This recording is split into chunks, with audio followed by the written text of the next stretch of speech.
দেখুন দাদা ভাই দিদি ভাই, আমি একটা অসাধারণ ম্যাজিক দেখাচ্ছি রুমানের আর পয়সার। ও দাদা ভাই একবার শুন, এই দেখুন তোমাকে ম্যাজিকটা দেখাতে চলেছি। দেখুন এই যে আমি রুমানটা নিয়েছি, দেখুন রুমানের পেছনে আর সামনে কিছু নাই, আর এই আমার হাতে একটা 5 টাকার কয়েন। এই 5 টাকার কয়েনটাকে এবার আমি কিভাবে করে দেখাচ্ছি দেখুন ম্যাজিকটা। এই যে 5 টাকার কয়েনটা দেখতে পাচ্ছেন, এই 5 টাকার কয়েনটা এবার আমি নিয়ে যাচ্ছি। দেখুন নিয়ে যাচ্ছি। এবার আমার এই 5 টাকার কয়েনটা হাতে, এবার আমি মুড়ে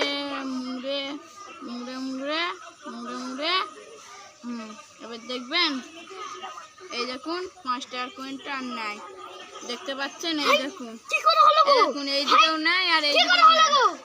দেখুন ম্যাজিকটা এবার আমি তোমাদেরকে নেবেন ম্যাজিকটা শিখাচ্ছি। দেখুন এই দেখ আমার 5 টাকাটা আমি এই দেখুন এরম ভাবে নিয়ে যাচ্ছিলাম, নিজে এইটা ধরে ফেলেছিলাম, ধরে এরম ভাবে নিজে, আর আমি এই আমার কোঁচরটাই ফেলে দিয়ে আর এমনি এরম করে দেখাচ্ছিলাম, এরমই ঘুরাচ্ছিলাম, মিছিমিছি ঘুরাচ্ছিলাম, ঘুরিয়ে তারপর আপনার দিকে এই যে এরম করে দেখাচ্ছি। দেখুন নাই 5 টাকা।